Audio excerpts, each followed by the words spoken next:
রকমের বেটা বিষ খাওয়াই আমার 180 মাইরে ফেলাই লিছে। মরা হাঁস নিয়ে থানায় এসেছেন সাজু মিয়া নামের এই কৃষক। অশ্রুভেজা চোখ আর মুখে অসহায়ত্ব নিয়ে তিনি জানান, পূর্ব শত্রুতার জেরে বিষ প্রয়োগ করে তার 100টি হাঁস নির্মমভাবে মেরে ফেলেছে দুর্বৃত্তরা। ওয়াল ভিশনে সাহায্য করছে। এই হাঁসগুলা আমি খুবই কষ্ট করে লালন পালন করে রাম। নির্মম এই ঘটনা দেখে অনেকের প্রশ্ন, অবুঝ এই প্রাণীগুলোর সাথে মানুষের কিসের এত শত্রুতা? মানুষ কতটা নিচে নামতে পারলে অমানবিক এই কাজ করতে পারে? এই প্রশ্নের উত্তরই হয়তো মেলাতে পারবে না কেউই।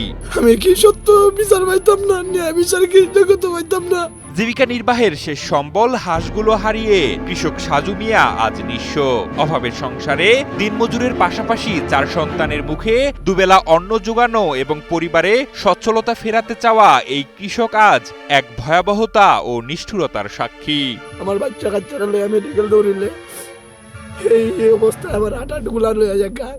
আমার একটা লাখি থাকে না বাড়ি, এগুলা নিয়ে কি যে কোনো জিনিস সবজি আমি চাষ করিয়া খাই। যে সময় আম গাছ থাকে না, এই সবজিগুলা দিয়ে আমার সংসার চলে।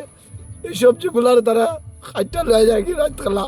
ভুক্তভোগী কৃষক সাজু মিয়া সুনামগঞ্জ সদর উপজেলার মোল্লাপাড়া ইউনিয়নের 1 নম্বর ওয়ার্ডের ডুপিকোনা গ্রামের বাসিন্দা। পেশায় রংমিস্ত্রি হলেও আন্তর্জাতিক সংস্থা ওয়ার্ল্ড ভিশন থেকে সহায়তা হিসেবে পাওয়া এই হাঁসগুলো লালন পালন করে ঘুরে দাঁড়ানোর আশা করেছিলেন এই যুবক। কিন্তু দুর্বৃত্তের পৈশাচিক আচরণে আজ পরিবার নিয়ে পড়েছেন বিপাকে।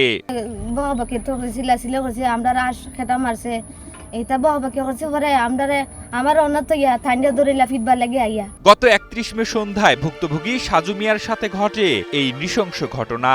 এরপর এলাকায় সুষ্ঠু বিচার না পেয়ে নিরুপায় হয়ে থানায় দ্বারস্থ হয়েছেন তিনি। বিষয়টি তদন্ত করে অভিযুক্তদের দ্রুত আইনের আওতায় এনে কঠোর শাস্তি প্রদান করা হবে বলে জানান সুনামগঞ্জ সদর থানার ভারপ্রাপ্ত কর্মকর্তা রতন শেখ। তার অভিযোগটা আমলে নিয়ে নিয়মিত মামলা রুজু করে যারা এই হাঁস হত্যাকাণ্ডে জড়িত তাদেরকে বিচারের আওতায় আনবো সবার সহযোগিতায়। বিষয়টা খুবই মানবিক এবং আমার খুবই কষ্ট লাগছে। আমি চাই এই ছেলেটা যে সঠিক বিচার পাক সেই ব্যবস্থাটা আমি করতেছি। ধন্যবাদ।